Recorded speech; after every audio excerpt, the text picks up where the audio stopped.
Hey, wealth builders. I just wanted to share something with you. A little story that maybe you could appreciate, and maybe it'll resonate in your life and in how you plan out the rest of your existence. Back in the day, my great grandfather left this deed to land in South Carolina, and he left his land to his grandchildren, not to his children, but to his grandchildren. And I asked myself when looking at this deed, why would my great grandfather leave this land to his grandchildren? All of his grandchildren at that point had not even been born. And what I realized was, when I really thought about it, I thought about the acres and acres of land. I thought about what America was at that time, being that my great-grandfather had to have been born in the 1800s.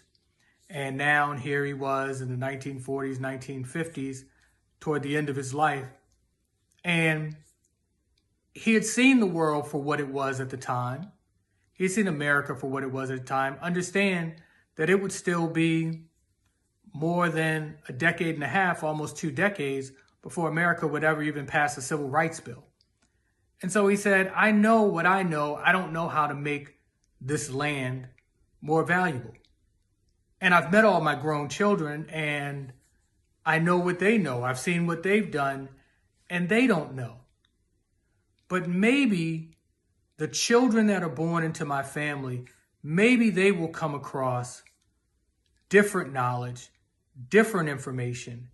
And so if I can hold this land and compound the value of it by the time to get the information that is needed to make this valuable, and to get the information to build wealth and to build foundation in the family, then I'll just wait.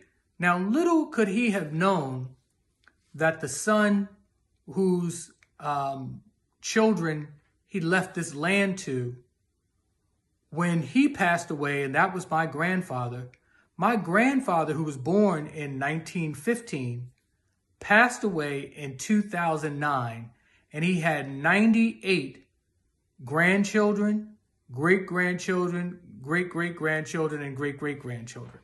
98. There's more now. That was 2009. There's probably 120 of us now. Our family has done extremely well in becoming educated, building, becoming a service-oriented family. Lots of people who just give of themselves across the board in every profession that you can name. And lots of pastors and preachers, as my grandfather was, as my great-grandfather was, and as my father was. But what's important is understanding that sometimes time becomes a valuable asset when you have something and you're not quite sure how to take maximum advantage of it, and you have to be concerned about the issues of the day. You have to take a small part of what you have today and set it aside for down the line, hoping that time, information, and development will add something to it. I can tell you that in just seeing this deed and thinking about that, it fully informed why I wrote the book, $1 Billion Family Trust, and showed people how to take a small amount of money and turn it into $1 billion fortune for your family in the long run. Hey, listen, it's highly unlikely that any of us will be here 100 years from now, but someone will be. Our children, our grandchildren, our great-grandchildren, our great-great-grandchildren, they will occupy this space.